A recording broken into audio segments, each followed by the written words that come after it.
नमस्कार। XCricketer.com blogging website में आपका स्वागत है। मैं विपुल आपका स्वागत करता हूं।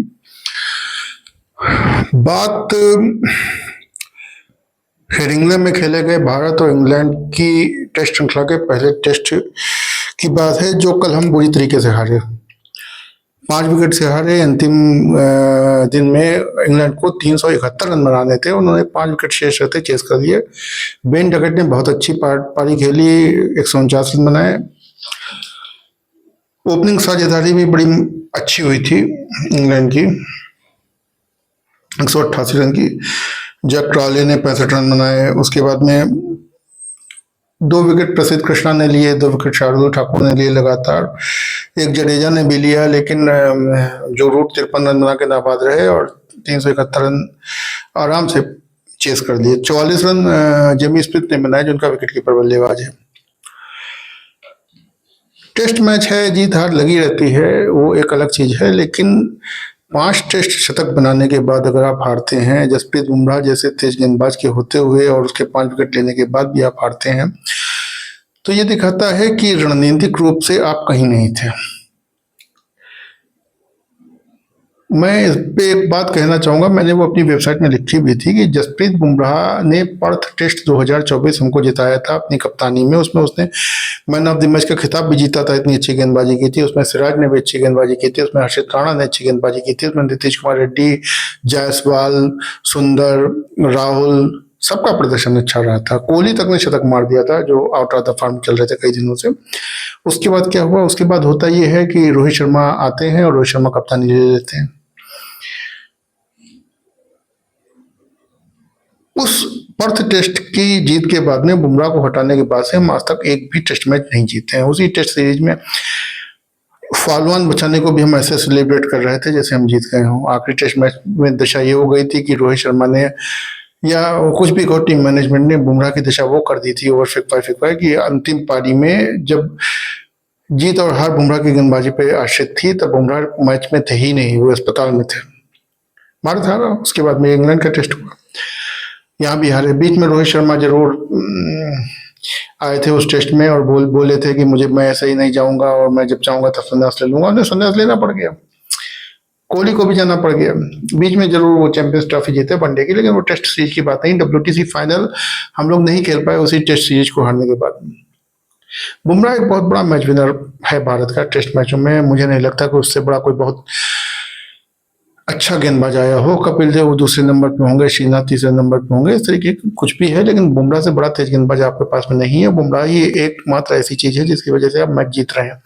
बुमराह को अपने कप्तानी देके हटा ली। ईगो सबका होता है, हर्ट हुआ होगा निश्चित तौर पे। सुनील गावस्कर ने तब कहा था कि रोहित शर्मा के लिए अच्छा नहीं है कि वो, या BCCI के लिए अच्छा नहीं है कि वो बीच टेस्ट में कप्तान बदले। जो भी है, बुमराह को पूरी टेस्ट सीरीज के लिए कप्तान बनाना चाहिए, चाहे बुमराह को, चाहे राहुल को। रोहित शर्मा को एज ए खिलाड़ी आके बीच में ज्वाइन कर लेना चाहिए। लेकिन रोहित शर्मा अपनी अकड़ में थे, BCCI अपनी अकड़ में था, और हुआ ये कि बुमराह को उस टेस्ट मैच से कप्तानी हटाने के बाद हम वाकई में एक भी मैच नहीं जीते। ये बहुत बड़ी बात है, इसको ध्यान रखिएगा। रोहित शर्मा अगर उस टेस्ट सीरीज में ना भी खेलते तो शायद इंग्लैंड में उनको खेलने का मौका मिल जाता। इंग्लैंड में उनका पिछला रिकॉर्ड बहुत अच्छा था।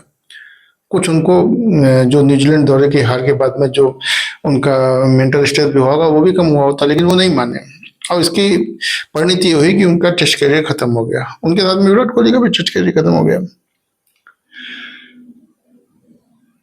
ये सब कब हुआ? बुमराह को टेस्ट कप्तानी से हटाने के बाद। दूसरी बात, फिर जब इंग्लैंड टेस्ट सीरीज की बात आई तो ये हुआ कि बुमराह कप्तान बनाया जा सकता है, लेकिन BCCI ने ये कहा कि भाई वर्कलोड, बुमराह का वर्कलोड है, बुमराह के ऊपर उनको नहीं बना सकते हैं। बुमराह भी IPL खेल ले गए, उनको भी कोई चिंता नहीं थी वर्कलोड की अपने ऊपर। बुमराह को कप्तान नहीं बनाया गया। शुभमन गिल को कप्तान बनाया गया, जिनका इंग्लैंड में औसत शायद बहुत कम है, 30-32 का औसत होगा ऑल ओवर, शायद उतना भी ना हो इंग्लैंड में। अनुभवहीन बुमराह के बाद में राहुल को बना सकते थे, राहुल को भी नहीं बनाया। शुभमन गिल को कप्तान बनाया। बुमराह इस टेस्ट मैच में खेले और उन्होंने पहली पारी में जी जान लगा दी। 5 विकेट लिए, उनकी गेंदों पे कई कांच छोटे, उसके बावजूद उन्होंने जान लगाई और कई कैचों के छूटने के बाद भी भारत ने 471 बनाए थे, 465 पे इंग्लैंड को ऑल आउट कर दिया। इसमें बुमराह का बहुत बड़ा योगदान था, इसमें कोई शक शुबा की बात नहीं। 9 जीवन दान मिले हैं पूरे टेस्ट में भारत को, इंग्लैंड को, तो इसका ये मतलब है उनको एक पूरी पारी मिल गई। अब इस टेस्ट मैच की जो प्लेइंग 11 थी वो भी कुछ समझ में ना आई। क्यों? नीतीश कुमार रेड्डी ऑस्ट्रेलिया में पूरे 5 टेस्ट मैच खेले थे एक बैटिंग ऑलराउंडर के तौर पे। उन्होंने शतक भी मारा था, उन्होंने विकेट भी लिए थे और उन्होंने क्रूशल मौकों पे विकेट लिए थे, लेकिन नीतीश कुमार रेड्डी फेंक दिए गए। उनकी जगह है शार्दुल ठाकुर, और शार्दुल ठाकुर ने बॉलिंग ऑलराउंडर के तौर पे टीम में थे, लेकिन शार्दुल ठाकुर को पहली पारी में गेंदबाजी 40-45 ओवर के बाद दी जाती है, वो भी 3 ओवर का एक स्पेल दिया जाता है। बल्लेबाजी तो उन्होंने जैसे कि सभी देखी। दूसरी पारी में भी उनकी कुछ खास नहीं था। साई सुदर्शन गेंदबाजी कर लेते हैं स्पिन की, जब सब पिट रहे थे, प्रसिद्ध कृष्णा भी पिट रहे थे, तो उनको ऑप्शन था साई सुदर्शन का, लेकिन साई सुदर्शन को भी गेंदबाजी नहीं दी गई। जडेजा ने ठीक ठाक गेंदबाजी की, जैसे वो कर सकते थे इंग्लैंड में वैसे उन्होंने की। वो कभी भी उनकी इंग्लैंड में गेंदबाजी बहुत ज्यादा अच्छी नहीं रही। कुलदीप यादव को इस पिच पे चांस ही नहीं दिया गया, पटरा विकेट थी एकदम। गेंदबाजी केवल बुमराह पे आधारित थी। सिराज, मतलब इतनी गेंदबाजी हमारी खराब है कि सिराज जैसा गेंदबाज हमारे सेकंड लीड गेंदबाज हमारा सिराज है। उसकी गेंदबाजी हमको अच्छी लगती है, क्योंकि प्रसिद्ध कृष्णा ने इस टेस्ट मैच में जितनी वाहियात गेंदबाजी की, इतनी गंदी गेंदबाजी हमने जीवन में आज तक नहीं देखी। इससे खराब टेस्ट गेंदबाज, प्रसिद्ध कृष्णा से खराब टेस्ट गेंदबाज हमने नहीं देखा। हर मैच ओवर में चौका खा रहा था, उसको कोई मतलब नहीं था कि रन रोकने हैं या नहीं रोकने हैं। विकेट उसको मिल गए, उसकी किस्मत थी, वो विकेट लेने लग, गेंद उसकी एक नहीं थी, जो भी कह लो। शार्दुल ठाकुर को एक तो ओवर कम मिले और फिर उनका कॉन्फिडेंस भी हिला हुआ था गेंदबाजी के तौर पे। भारत के मैच हारने की सबसे बड़ी वजह ये रही कि 403 विकेट थे इनके एक समय पे। पहली पारी में शायद कितने पे थे, एक मिनट देखने दो। पहली पारी में 430 पे 3 विकेट थे इनके साथ, और आखिरी 471 पे ऑल आउट हो गए। दूसरी पारी में भारत के 333 पे 4 विकेट थे और 364 पे ऑल आउट हो गए, और 30-40 रन के अंदर इनके 6-7 विकेट गिर गए। ये तो क्राइम था एकदम से। इस पटरा विकेट पे आप ऐसे विकेट नहीं फेंक सकते। इंग्लैंड के निचले क्रम के बल्लेबाजों ने रन जोड़े, ये क्राइम था। भारत के पिछले बल्लेबाजों ने किया। आप टेस्ट मैच खेल रहे हैं, आप रुक नहीं पा रहे हैं इस पटरा विकेट पे। इंग्लैंड का सबसे अच्छा गेंदबाज क्रिस वोक्स था और भारत की तरफ से जसप्रीत बुमराह, डे नाइट का अंतर था, लेकिन नहीं। यशस्वी जायसवाल ने बहुत ज्यादा कैच छोड़े, जडेजा ने कैच छोड़ा, पंत ने कैच छोड़े। इस पे ध्यान आया। बल्लेबाजी की बात कर लें, बल्लेबाजी जायसवाल और राहुल ने पहली पारी में अच्छी ओपनिंग पार्टनरशिप की, क्या गेंदबाजी बहुत बढ़िया चीज थी।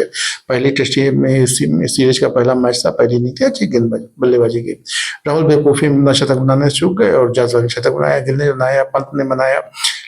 साई सुदर्शन नंबर 3 पे कुछ नहीं कर पाए, करुण नायर नंबर 6 पे कुछ नहीं कर पाए। करुण नायर को एक तो नंबर 6 पे भेजना नहीं था, वो नंबर 6 का बल्लेबाज नहीं, उसको ऊपर भेजना था, नहीं कर पाए, लेकिन फिर भी बेगर्स आर नॉट चूजर्स वाली बात थी। दूसरी पारी आई, दूसरी पारी में साई सुदर्शन ने ठीक ठाक बल्लेबाजी की, लेकिन फिर भी विकेट फेंक के चले गए। जायसवाल पे तो हावी था शायद उनका, जो जायसवाल पे हावी हो गया था, उन्होंने जो मैच में कैच छोड़े थे तो वो भी जल्दी निकल गए, दिल कुछ कर नहीं पाए। राहुल ने शतक बनाया, पंत ने शतक बनाया, करुण नायर भी 20-25 रन बना के 20 रन बना के निकल लिए, कुछ खास नहीं कर पाए। जडेजा थोड़ी देर रुके, लेकिन बाकी कोई नहीं रुक पाया। शार्दुल ठाकुर इस पारी में भी कुछ नहीं कर पाया। बैटिंग तो इतनी ज्यादा खराब रही है यार, निम्न क्रम की, कि कुछ बता ही नहीं सकते। अगर आप कहेंगे कि पंत को रुकना चाहिए था, अरे भाई पंत कहाँ तक रुकेगा? पंत विकेट कीपर है, वो उसको दोनों पारियों में विकेट कीपिंग भी करनी थी, उसने इतने शतक बना दिए, बहुत थे। पंत से आप उम्मीद करोगे क्या? बाकी तुम्हारे बल्लेबाज क्या कर रहे थे? और रणनीति तो इतनी ज्यादा खराब थी, मुझे अरसा हो गए लेग स्टंप पे या ऑफ स्टंप पे नेगेटिव फील्डिंग लगा गेंदबाजी देखे हुए। रन रोकने के लिए जाने भी है, सब आजकल मैच जीतने के लिए जा रहे हैं। आपकी युवा टीम है, पहला मैच अगर आप ड्रा करा के ले भी जाते तो आपके लिए बहुत बड़ी उपलब्धि होती। विदेशी पिच पे, लेकिन उसके बारे में किसी को सोचना ही नहीं है। आजकल के जो गेंदबाज हैं वो भी भूल गए हैं कि लेग स्टंप के बाद टेस्ट मैच में वाइड नहीं होती है, आप नेगेटिव बॉलिंग फेंक सकते हैं उधर, वो उनको नहीं। सब T20 वाले बॉलर हैं। 5 टेस्ट तक मारने के बाद में, जसप्रीत बुमराह के एक टेस्ट 5 पर लगाने के बाद में अगर आप हार रहे हैं तो इसमें सबसे ज्यादा गलती कोच की है, रणनीति की है और गेंदबाजों की है, कप्तान की भी है। एक कप्तान अजिंक्य रहाणे था, अजिंक्य रहाणे नेट बॉलरों के साथ जीत के आ गया, लेकिन उसके साथ एक अच्छी बात यह थी कि टीम में जोश था, एका थी। गौतम गंभीर की टीम में मुझे कभी जोश और एका नहीं दिखाई पड़ी, केवल एक बुमराह वाला पर टेस्ट छोड़ के। बहुत ही ज्यादा गंदी हार है ये, 36 ऑल आउट से ज्यादा गंदी हार है। उसमें तो केवल एक सेशन आप खराब खेले थे, इसमें तो पूरा मैच ही आपने गुड़ के रख दिया। ये मैच अंतिम दिन, अंतिम घंटे तक खिंच गया, यही बहुत बड़ी बात थी भारत के लिए। भारत तो ये मैच कम से कम 2.5 घंटा पहले हार जाना चाहिए था। गौतम गंभीर को जवाब दे बनना पड़ेगा। गिल, बीसीसीआई ने क्या सोच के गिल को कप्तान बनाया, मुझे अभी भी समझ नहीं आ रहा। और वर्कलोड तो इतना अच्छा मैनेज किया बुमराह का कि 144 टोटल ओवर फेंके, उसमें 42 बुमराह ने फेंके, तो वर्कलोड काहे का मैनेज हो रहा था मुझे नहीं समझ में आया। बहुत ज्यादा मूड खराब है। अब इससे ज्यादा कुछ बोलेंगे तो गाली निकलने लगेगी, बस यही बंद करते हैं। और हाँ, कोई एडिटिंग नहीं, इसकी रॉ में डाल रहा हूँ, अच्छा लगे तो देख लेना, कोई बात नहीं।